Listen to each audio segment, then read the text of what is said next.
running? I've pressed it. Is it running? It's gone off.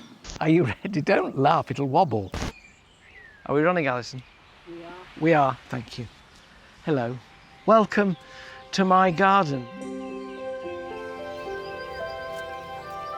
Like most people in this country, I suspect, over the last few months, Alison, my wife, and I have been in lockdown. There are only the two of us here, that's why she's behind the camera. But our saviour, our salvation, has been our garden. And anybody who has the tiniest patch will have realised over this period of lockdown just how wonderful a garden can be. Hi, Alan. But what's really got me excited is the messages I receive from people all over the country who've started growing their own food. Fantastic beans. Peppers, courgettes. Loads of beetroot. The garden is just everything to us. Running? So to inspire you, every week Alison and I are going to show you how we do it. Don't plant the whole lot, just break them up. Young strawberries are beginning to appear. And for the first time, my Love Your Garden team are opening up their gardens too, transforming them week by week from bare backyards So I want to fill it with things that I can use in my cooking. into living larders. This little box here will always have something ready for us to eat. Whether it's sweet-tasting tomatoes, luscious berries bursting with flavour, or the freshest veg straight from the ground, no matter how big or small your plot, even if it's just a pot, there couldn't be a better time to give it a go. So join me and the team as we show you the wonderful world of growing your own. This week, whether you're growing from seed, Just give them a really good trench. building your first veg plot, Not looking bad, is it? or giving tomatoes a try, even if you don't have a garden, we show you how to get started.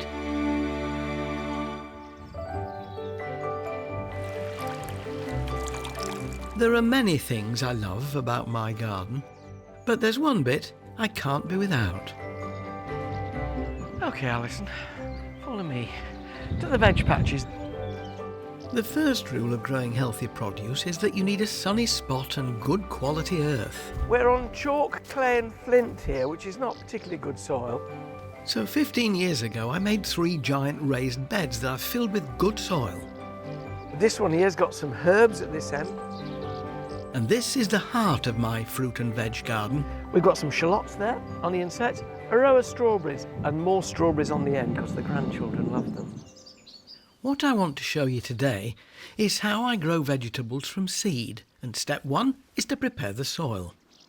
You can, in autumn and winter, work in lots of muck or garden compost. It's a bit late for that now, so if your soil is in reasonable heart, stick to this. It's an organic fertiliser. Then I break the soil down with a fork before carefully raking it level. Now, we're ready to sow. You can sow many popular varieties of vegetables from late May into summer, and many will be ready to eat within a couple of months. I'm growing a row of radishes, which can be sown from March to August. One of the fastest growing vegetables you can buy, they're a great choice for the first-time veg gardener. To make my line, I'm using a garden line. You can do it with 2 bits of cane and a bit of string if you want. Push that in one end and then run it out. This ensures you'll sow your seeds in a straight line. And then with a cane, step on the line and flick a little tiny furrow out. Just remember to bend your knees when you're doing it. Why are you looking like that? You can't get up. To give them room to grow, radish seeds need to be sown about 1 inch apart. Then pinch the soil back over and give them a good watering in. Water's vitally important to vegetables and fruits when they're growing. If they're suddenly allowed to dry out, they'll either stop growing and die. Mrs. Titchmarsh is going to sneeze. Thank you. Right, we'll try that again. If you don't want to grow from seed, you can buy veg plants, but check the label to make sure you space them correctly. Give it a go, and I bet before long you'll be hooked. However you choose to grow your own, raised beds are a simple and elegant way to add fruit and veg to any garden.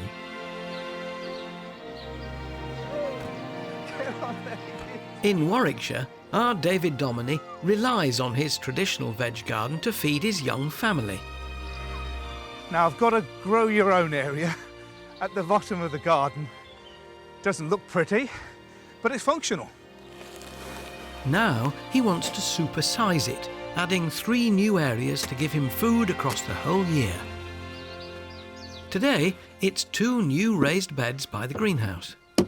Now I wanted something really smart and tidy at the front of the greenhouse here. They cost me about 80 quid. I rang my local garden centre, they're doing home delivery, and they dropped them off here. This is a budget-friendly way to turn any part of the garden into a smart veg patch. First, you need to line the new beds to protect the wood from rotting. Then add multi-purpose compost. If you're having trouble getting some, be patient. Your local stockist will have it eventually.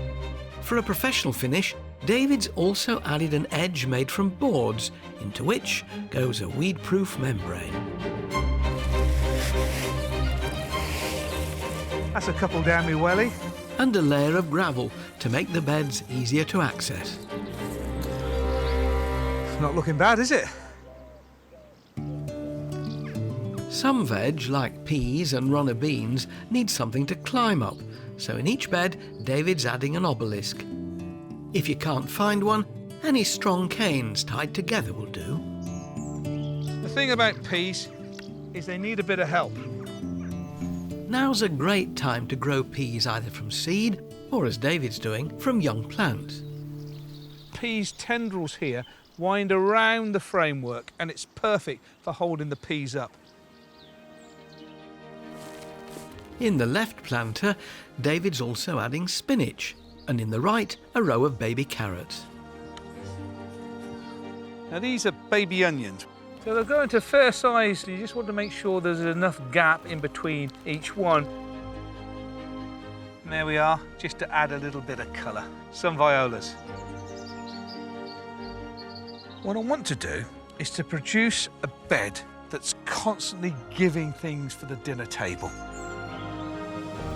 So the lettuce, in a few weeks, we'll be able to taste those. Then the peas will grow up, and they'll be perfect, and we'll be able to crop those. Carrots will come out a little bit later in summer, and then the onions longer, whilst the fruit bushes will produce throughout the year. So this little box here will always have something ready for us to eat. Who likes blackberries? Me. Who's going to be watering them? Me.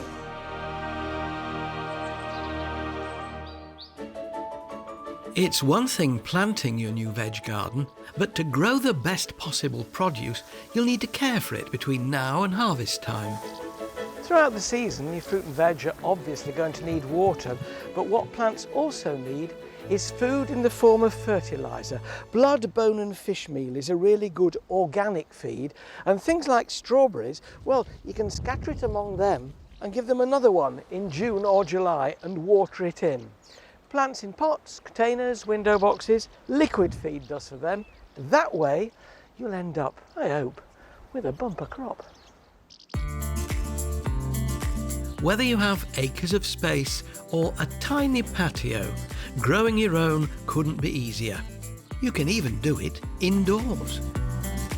In Yorkshire, our Katie Rushworth has plans to bring the edible garden into her kitchen. I've always loved the idea of growing my own ingredients. And for what I've got in mind, you don't even need a garden. Herb plants are easy to get hold of at this time of year, and when displayed in a box, make a perfect indoor garden. The boxes are simple to make too. I managed to get a delivery of timber from a local merchant. If you can't get a delivery like I managed to, then you could use old pallets, or if you've got any old bits of timber left from a DIY project, then that will do. First, Katie creates a frame using timber battens and cuts pieces for either end. Then she clads the sides, adds a hessian sack and a waterproof liner. Now you may have noticed that I've not actually put any drainage holes in the bottom of this, so I will water sparingly. In goes the compost and it's ready to plant. My first box is going to be a pizza box. We love Italian food in this house, and the first thing I'm going to put in is rosemary. Now, my husband makes the most amazing pizzas from scratch, and rosemary in the oven, oh God, it just fills the house with amazing fragrance. Next, she adds thyme, chives, and finally headily scented basil. I've got two types. I've got this one here, which is your generic green basil from the supermarket, and then I've also got African blue basil. But to get the party started, Kate is also creating a mini gin and tonic garden. I do like a drink, and I like a gin and tonic as well, so lots of things that are going to go in here are like botanicals. Herbs like lemon verbena, Just smells delicious. mint and fennel are perfect for flavouring cocktails. Just cut off the leaves and drop them in. You can also, if it goes to flower, harvest the seeds, and you can use the seeds in cooking.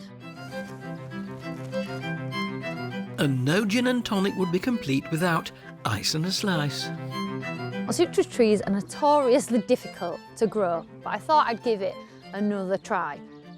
Katie's adding nutrient-rich peat-free compost and slow-release fertiliser. And that should keep it going for about 6 months before I need to feed it again. Now, during the growing season, in the summertime, you want to spray it with a liquid seaweed feed on its foliage. That will keep it nice and healthy. And water it really infrequently, hoping that this one is going to survive and be a lovely house plant inside, and I'll be able to use the beautiful lemons on it in my drinks. With little excursions into the outdoor sun, this mouth-watering indoor herb garden is perfect for family feasts and boozy summer parties.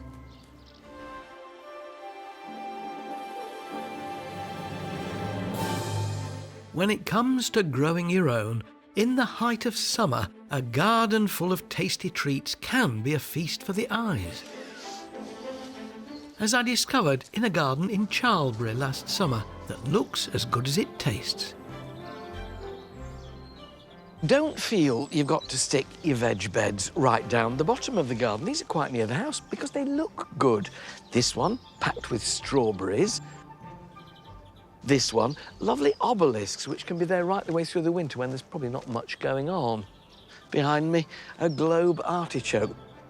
They're good looking, and also, even if it's chucking it down, because they're quite near the house, you will feel that you can come and you can pick what you need.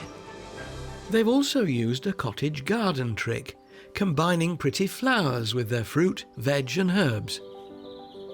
Here at the back, a purple-leaved elder whose flowers are wonderful in elderflower cordial.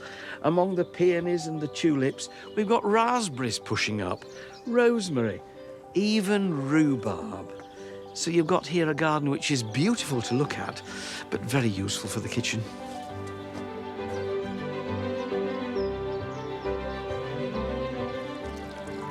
I would not pretend to you that fruit and vegetable gardens look their best in winter, because they tend to die down a bit. But if you pepper them with architecture, steel, stone, or living architecture in the form of topiary, box balls, yew pyramids, they look good right the way through the year, and you can have a bit of fun.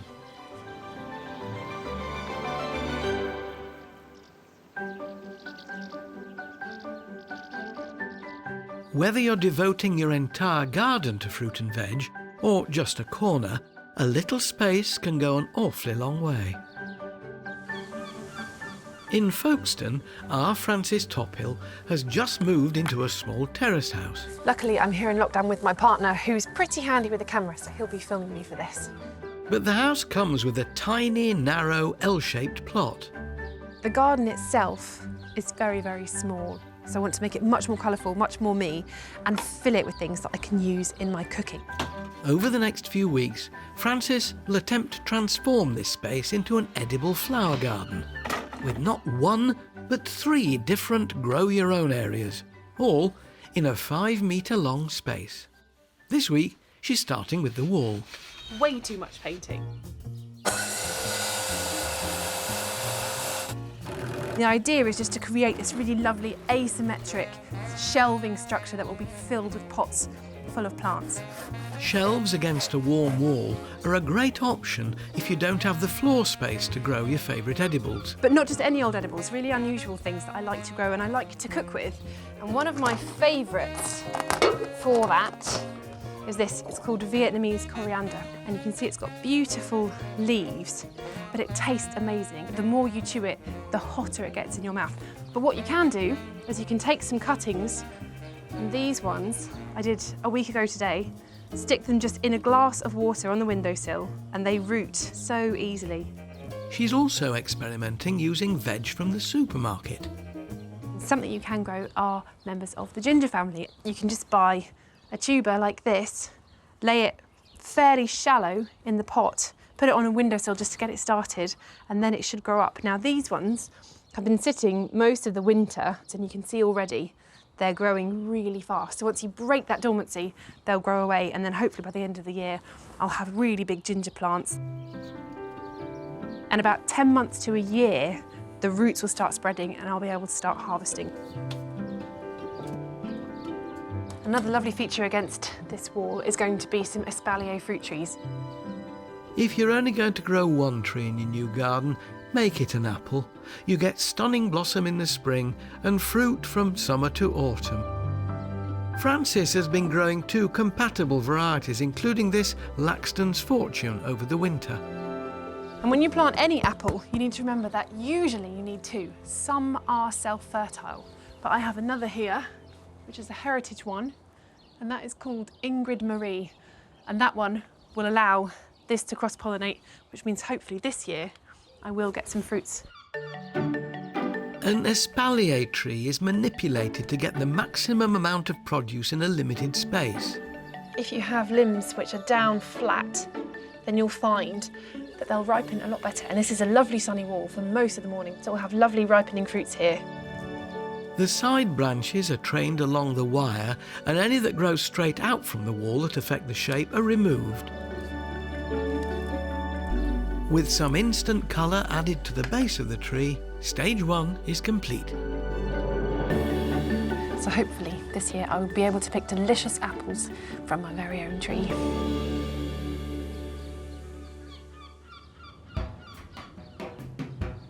Whether it's in a narrow alleyway, hanging from a balcony, or even in an old skip.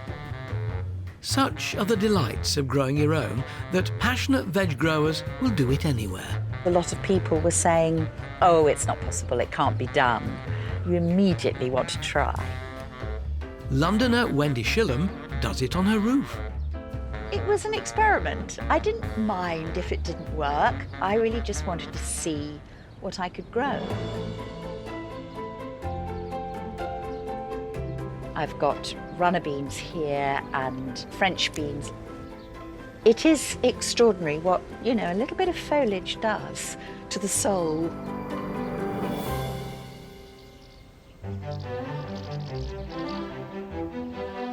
Ask most Brits what fruit or veg they'd like to grow, and chances are they'll say tomatoes. There's a variety to suit any taste, and I'm off to the greenhouse to show you how to get started. It's a cathedral-like atmosphere. This is where I grow things I love. It's also my sanctuary. Sorry, dear. You grow tomatoes from seed in February and March, so if you want to enjoy them this year, you'll need to get hold of tomato plants. They're a tender crop that needs to be kept inside, either in a greenhouse or a sunny indoor spot, until June, when you can plant them out. 3 different kinds here. Tumbler, which is a bush tomato that produces lots of bite-sized fruits. Moneymaker, a classic old cordon variety, which is a single stem. And Sun Gold, a golden tomato, still with wonderful flavour. Most tomato plants, like this single stem variety, need support. It will then need a stake to which it can be tied in as it grows. That can stay in a cool greenhouse, a conservatory, a very bright windowsill, inside French windows, whatever you've got, on a very sheltered balcony, but yet not outdoors until very beginning of June. You can also grow them in growing bags. This is basically a sack of compost, slit open at the top, 2 plants put inside it and 2 stakes given to them. And with any luck, we'll have some tomatoes before the end of the summer. What I really hope my team and I have done is to inspire you to get out there and get your hands in the soil. High five. Hands in the soil are good for the soul. And remember, if you're sowing and planting new things, whether in the veg patch or the border, they're going to need watering in dry spells, first thing in the morning or early in the evening. Over this series, I really do hope we can encourage you to get out there and grow your own.